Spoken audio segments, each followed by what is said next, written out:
Hello everybody and welcome to the first episode in our Moonquest Let's Play series. So Moonquest hit Steam Early Access yesterday. It's made by a developer called Wizard Mode. I follow the guy on Twitter. He's been making this game for like 7 years now, I think. He's got a really detailed devlog if that sort of thing interests any of you. So I'll put a link to that in the description. Moonquest is a sandbox 2D roguelike game, so it's similar mechanics wise to Terraria and Starbound. I mean, it's bound to get compared to those because you have a big randomly generated 2D world which you can dig, build, get resources, craft new gear, stuff like that. But there's actually an end goal which isn't designed to take hundreds of hours to accomplish, and that is to find the moonstones. So the whole premise of the game is you're put in this dark world and you've got to bring light back to it, I think, by finding these moonstones. You sort of get vague descriptions of where they are, and you've got to sort of build up enough gear that you can go and find them, bring them back to this machine, bring light back to the world. I think you can find more lore within the game, which is good because my description there really probably didn't do it justice.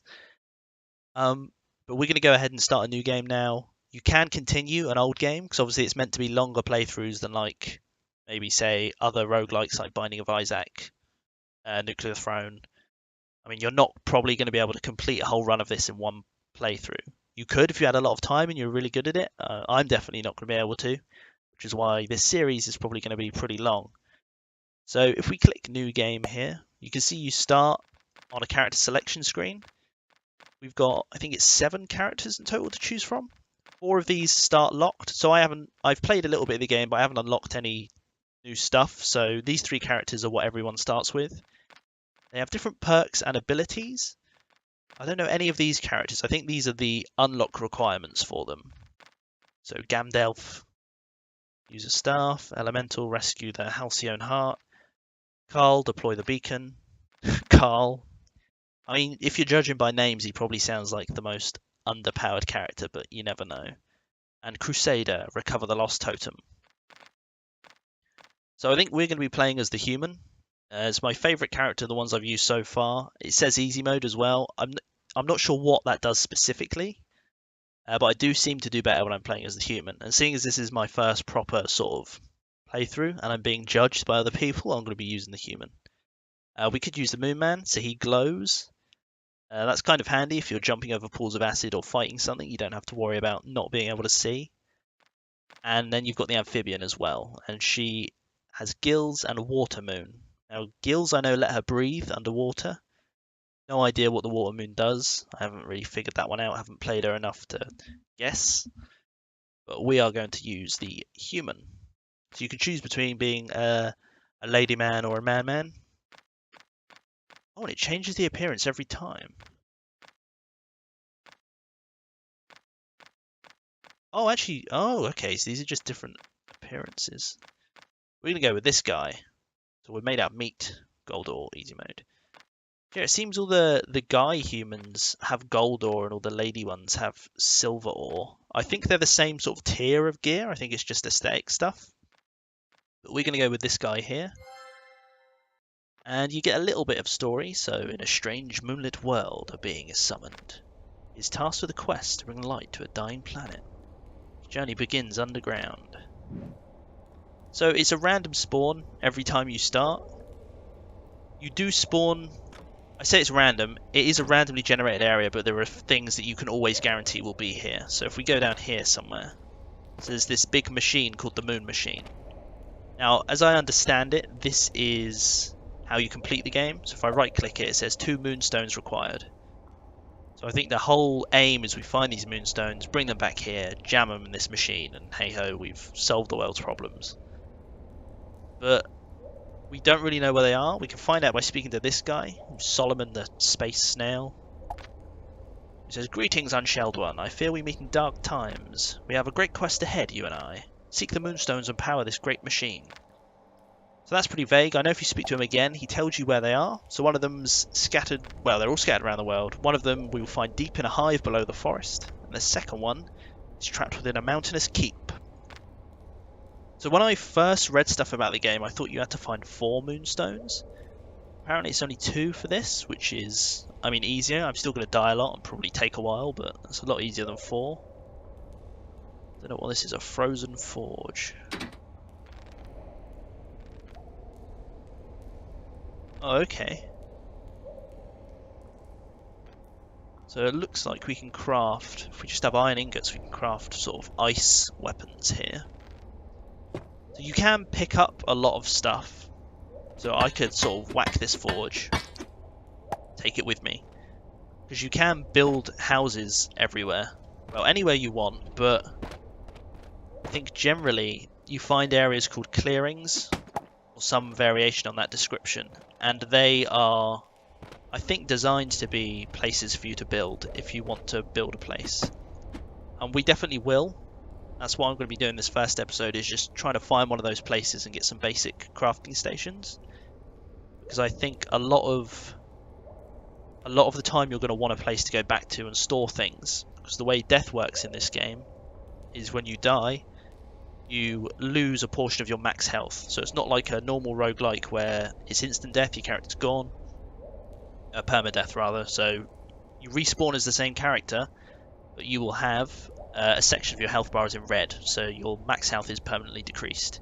If that happens to you a certain amount of times, then you lose the character, I think.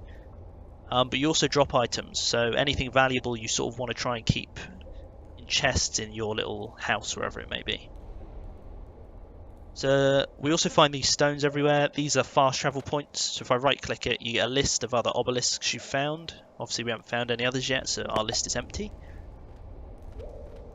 But if we try and find a way out of here, there's normally a door leading somewhere. So here we go, here's our door. If we right click that, we end up going through. And now we have spawned in high trees. Now hopefully, as trees is in the name, we should be able to find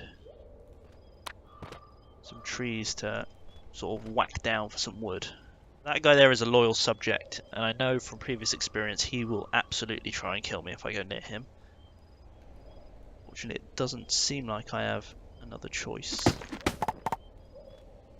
So we're going to go up here and just build a little post.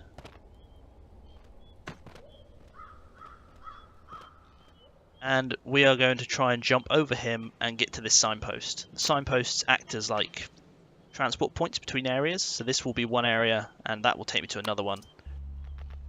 If I can get past him. Just get him to leave me alone would be good. Woo! Okay, so I just killed some skunks, which I think is why I'm now poisoned, so I'm going to try and sort of get out of here. Okay, I was certain that guy was going to kill me, so this is a better start than I thought I would have. I'll destroy all of this. You can see I've got some pears from these plants. If I open up my inventory, I can drag them. Oh, I've already got some melons in there. So yeah, you've got a quick item slot bound to Q, and you can stick stuff in there, and then press Q. And most of the food stuff heals you. You can find different potions and things as well, which have different effects. But most of the time, I think I'm just going to keep food in it. I'm in a bit of a sticky situation.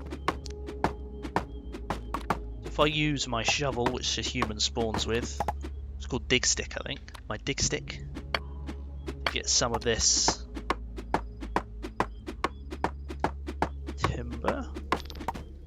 lumber rather. Kill these stone slugs. Oh, they drop sharp stones. Right, so sharp stones you need to make mini picks. Now mini picks are used to like mine stuff. You can use mallets to smash up stones, and you can use mini picks to get ore and things like that. If we make one of each of those now.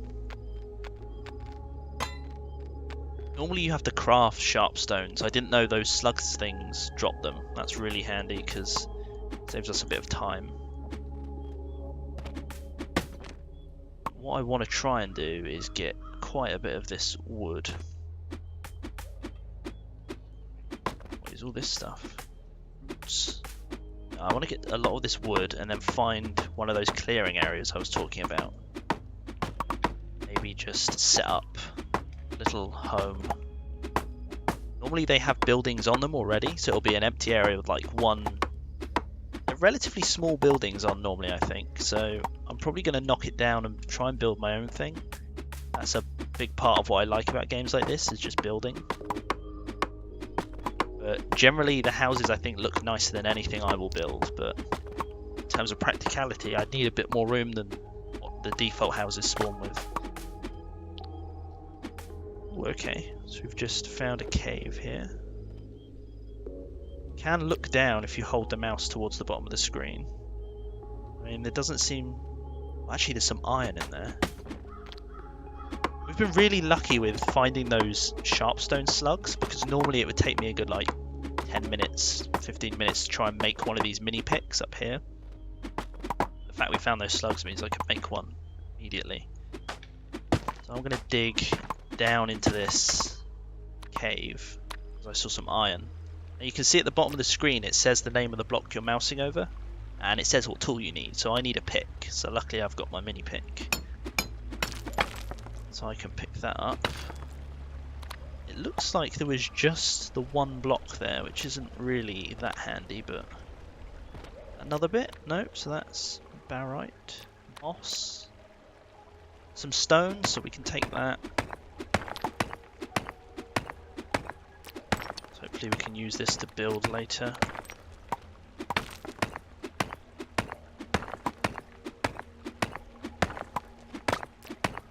Yeah, I'm really liking the game at the moment, because I've always been a big fan of like the random generated content of roguelikes. Like, it provides you with a lot of content and it's different every time. But I don't really like the real fast-paced roguelikes, so this seems like a perfect balance for me. You have a sort of a hub you set up, and then you go out into a randomly generated world and sort of get a load of gear and then try and find an objective. I like that you still have something to aim towards. It's not just like an open-end game like Starbound or Terraria. So if I get a bit more stone here.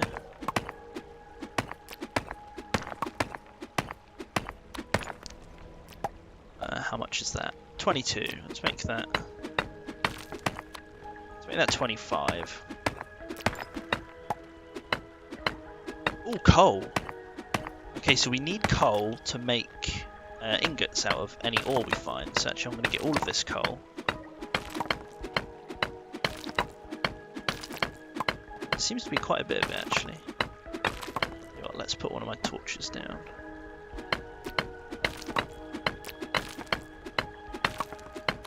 I'm hoping to find a bit more iron as well. Or gold. Or we could just find gold. Well, that's got 2 pickaxe icons next to it. I wonder if that means... Yeah, I don't think I can mine that. I think I probably need a better pickaxe for the gold stuff. I can see some iron in there though, so we're going to go in here, like wherever that is, get some big spider.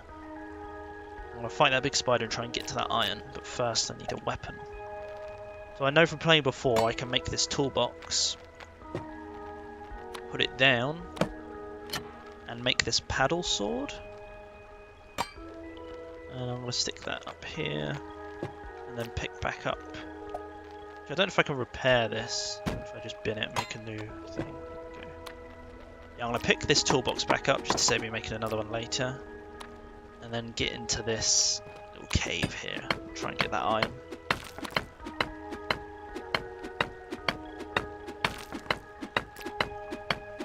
I wonder if the pick is faster.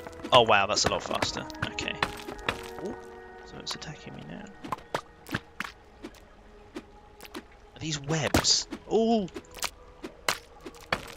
Okay, so he wasn't too bad actually. Let's eat a pear. There we go. So now if we get rid of all this. There's a bit more iron here, which is nice. I'm not sure how much coal. So I got 17 coal, so hopefully... I mean, I've been really... This is the luckiest spawn I've had so far. But we should have enough to maybe make some better gear straight off the bat.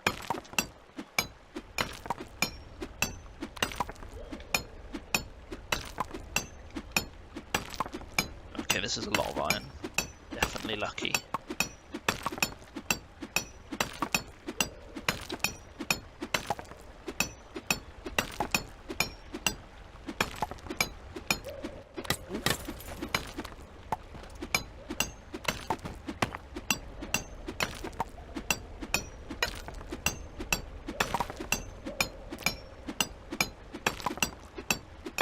Yeah, so I know I said I'm not going to try and talk a lot. I think I'm going to talk a lot for this episode, but as you can see, it's sort of going to be a pretty chilled roguelike game. So we're just going to be going out, getting stuff, gradually improving our equipment, and hopefully finding the moonstones at some point. Now this pick is going to break soonish, I think. It's at half durability, so I'll have to make a new one. For that we're going to need to find a grindstone. So if I find a town, I can find a grindstone normally. Then we can sort of make these sharp stones, so we can make more of them out of these raw stones. So then I can make another pick. Or maybe I might even be able to make an iron one if I make some of those ingots.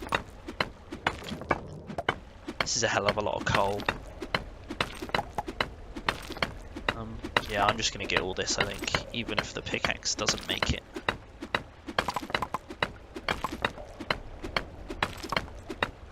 I have to figure out how to make more torches as well. I assume I can... Oh, so it's 8, so I can make 8 with a plank and a coal. Let's make a few more of those.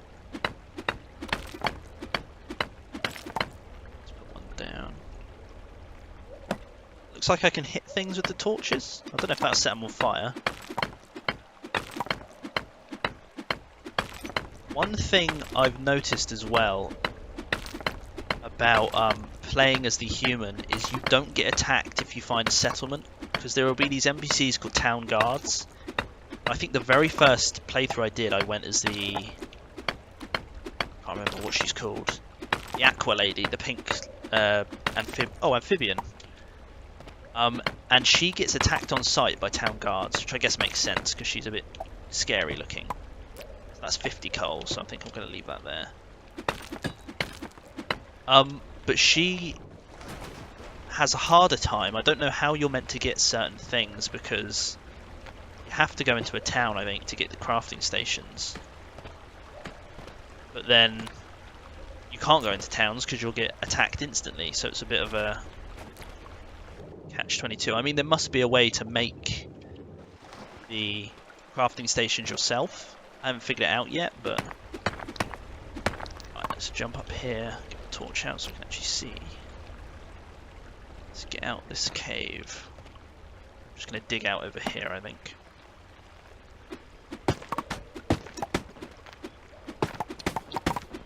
Oh, and get a lot more melons. Oh, and there's another one of those slugs there as well. I am just going to grab this tree.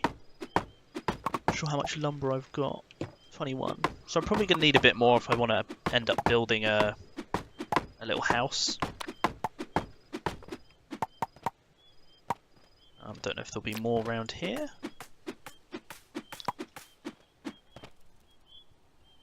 It's a little scarecrow man. It's like a well, maybe, but it's frozen over. So you can see I've found a couple of these now. So we've got a list. We've got 2 forest points, and then our start area. So that's where we're going to need to go once we've got the moonstones. That won't be for a while yet, though.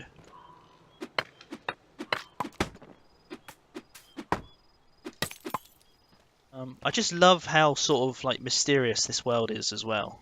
Like, you don't know anything about it, and there's a lot of these randomly generated structures, like these little shacks.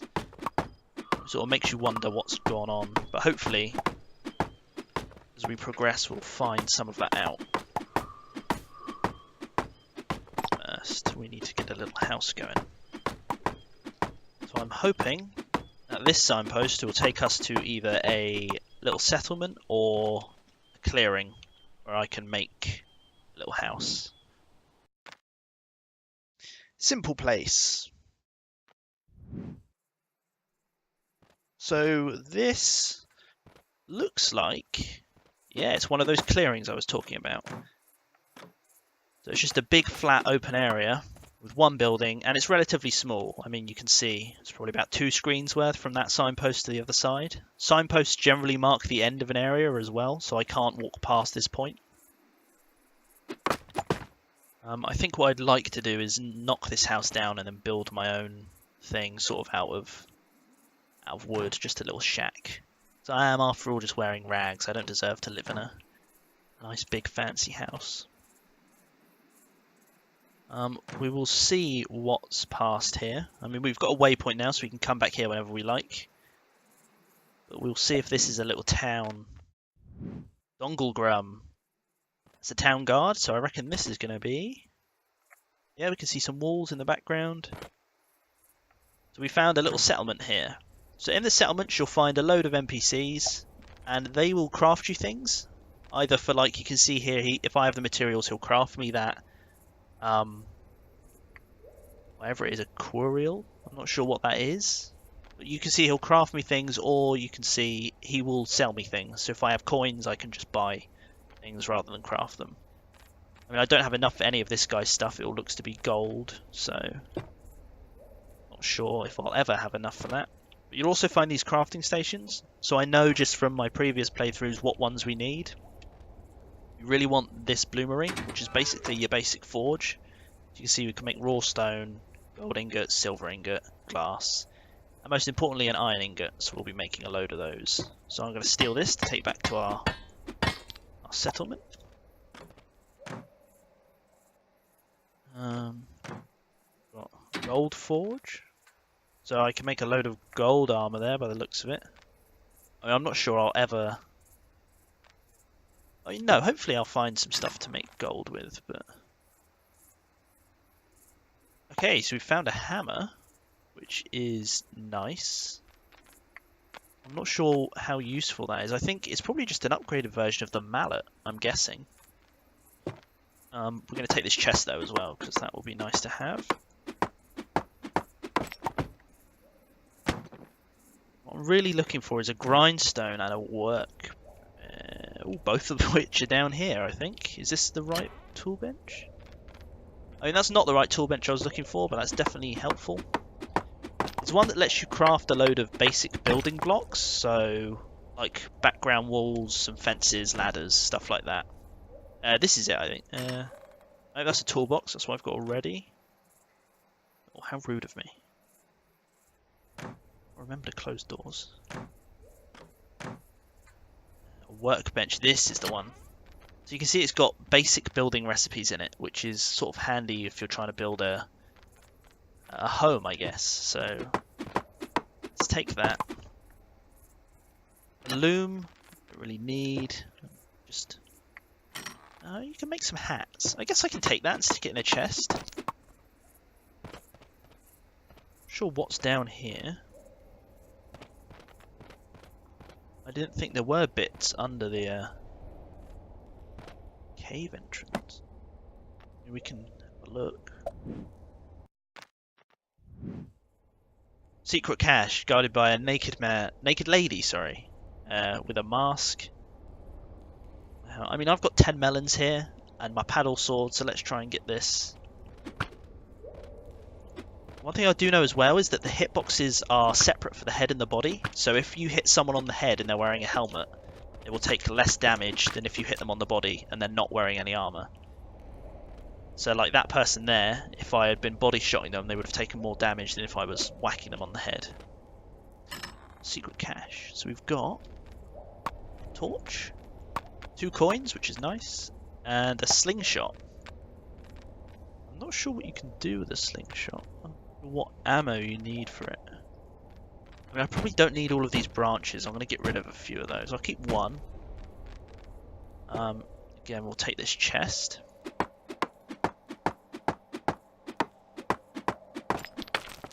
Really want to find some more wood as well, because I don't think I've got enough to be building with at the moment.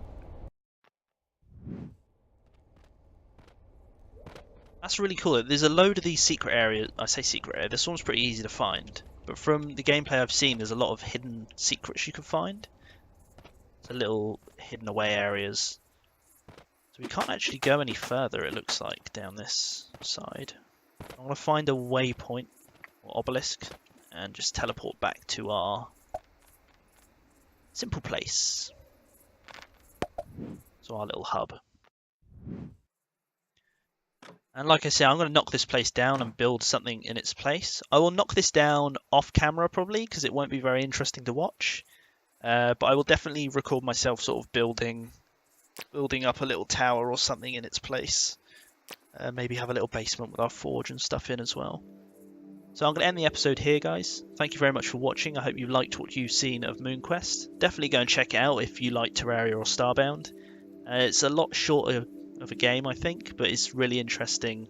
And all the world gen, I just really love just walking about and taking it slow. I really want to find a magic staff, because I've seen gameplay of those and they will just annihilate blocks and most things, I think. But baby steps, I guess. We're still in rags with a shovel at the moment, so dream big. But thank you very much for watching. Please join me next episode. If you have enjoyed what you've seen, leave me a comment, give the video a like and subscribe. And I will see you next time.